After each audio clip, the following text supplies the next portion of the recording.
We are staying on the siege on the house of the former governor of Imo State, Rochas Okorocha, in Abuja yesterday. And to just help us make sense of this is a legal practitioner, Timi Olagunju. Good to have you join us. Thank you for having me, please. All right, so let me get to your legal perspective when it comes to all that happened yesterday at the house of the former Imo State Governor, Rochas Okorocha. And then the reasons been given for the siege, which is that he jumped bail and has not been present in court, I think, for about 2 proceedings. What's your legal perspective on that?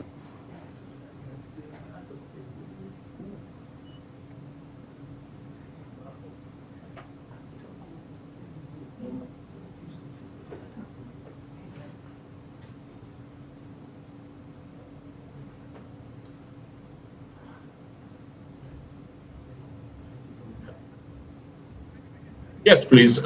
Could you please repeat that question? Okay, so I was asking to get your legal perspective to all the played out in the residence of Rochas Okorocha yesterday, okay, and the reasons that were being given for the siege, which is the fact that he jumped administrative bail. Okay, thank you. So basically, the EFCC raised 2 points as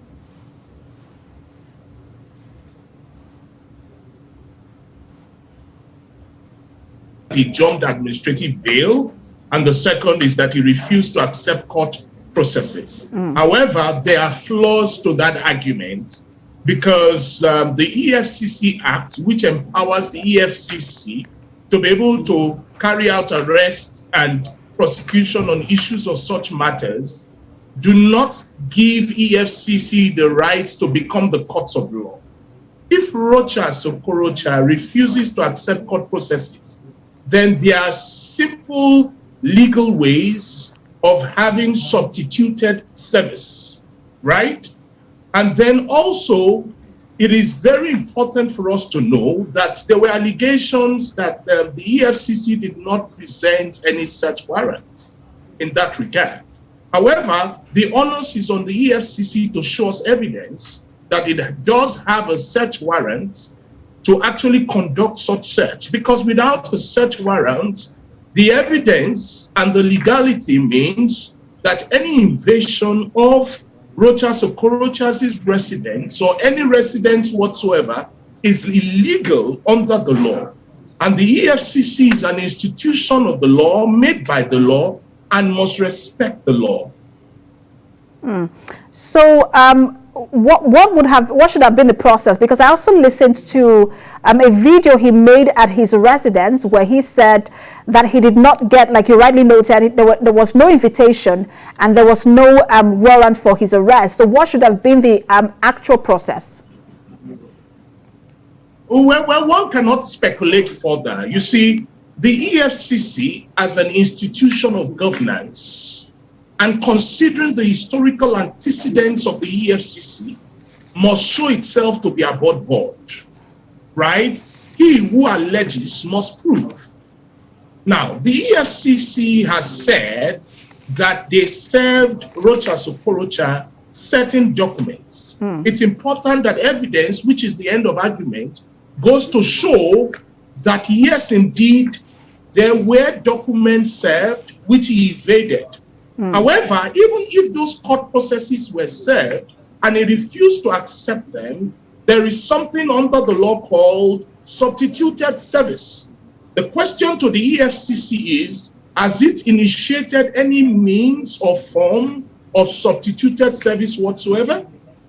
And so those are the core issues. Now, it is important that we understand the trajectory. There was a time the EFCC was accused of barging on the apartments of one BB Niger winner or contestants, right? And there are other several allegations against the EFCC as regards barging on people's residency without search warrants. Now, the EFCC must understand that the duty it has is to the law, the people, and the courts of public opinion. And as such, as an institution of governance, it is not enough to come with blanket statements and say, oh, they served a warrant and the like. Show us evidence of the warrant that was served.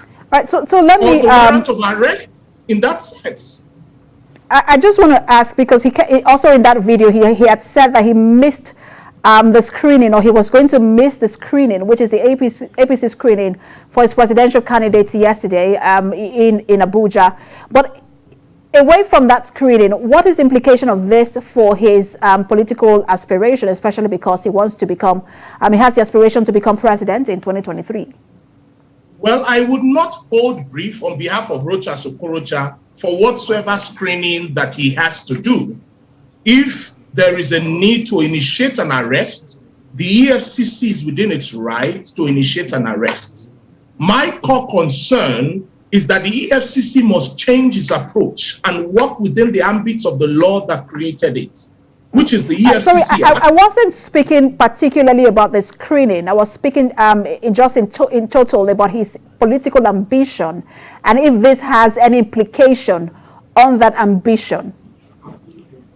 Well, the truth about it is, in that regard, perhaps if he is not present, although the so-called screening, I heard, has been shifted till a later date. However, if he's not present for that screening, well, we might be able to assume that his lack of presence in that screening might be a basis to consider him not qualified to proceed to the next stage of the presidential ambition.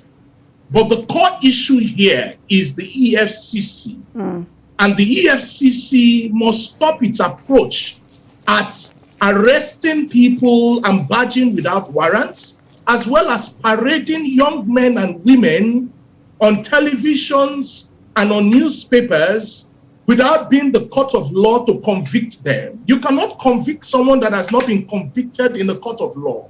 And the EFCC needs to retrace its step in that regard. And I'm told my time is up. I wish we could actually balance the conversation in terms of looking at the fact that people who jump administrative bail and do not obey court processes, and then what can be done in that regard. Thank you so much, but we have to leave it there. Thank you so much. Thank you so much for talking to us, legal practitioner Timi Olagunju.